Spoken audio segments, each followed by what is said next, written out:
Last week I told you about the number of indexes that we have on our computers and what a great resource they are. Now, because we're going to reopen again next week, I thought today I'd give you a virtual tour of the library.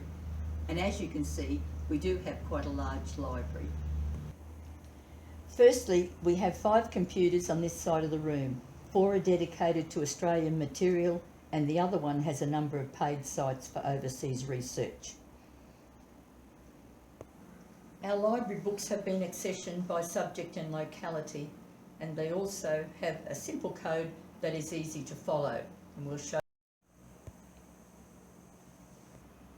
For instance, if you are looking for a book commencing with IMM, this stands for immigration, and you'll find it on this shelf.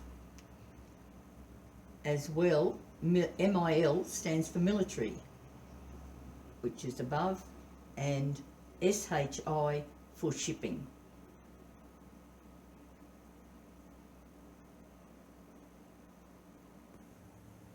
In this bay, we also have books that relate to Australia, New South Wales and all other states of Australia. Naturally, Queensland is by far our largest collection. If a book refers to a number of towns in Queensland, it is given the prefix of QLD. Then those books that refer to a particular town have the postcode added to them. Example, Toowoomba is QLD 4350 0001 and so on.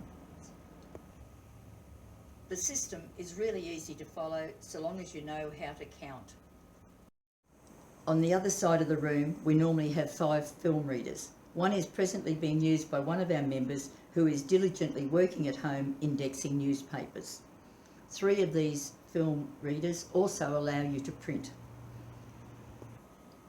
Many of our films have been digitised, and if they have a cross or dot on them, that means they will be found on the hard drive of the computers. As you can see, we have too many films to mention all by name.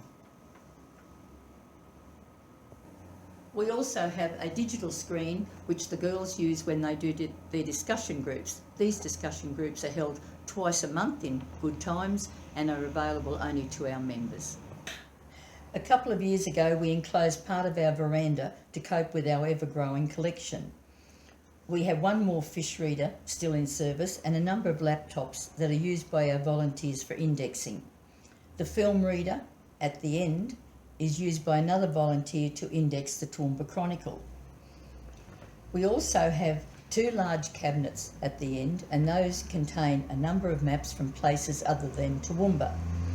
And then the smaller one in front is probably the most important one because it holds not only maps of Toowoomba for various years, but also early burial maps of the Drayton and Toowoomba Cemetery. Under reference in the Toowoomba Chronicle, this is the filing cabinet to go to, or these filing cabinets. These filing cabinets also hold a number of films of Warwick, Dalby and Chinchilla newspapers, as well as the Melbourne Age 1991 to 1998. These other filing cabinets further down the room hold family history information as well as local history information. Some have been indexed, but all have been filed by subject or surname.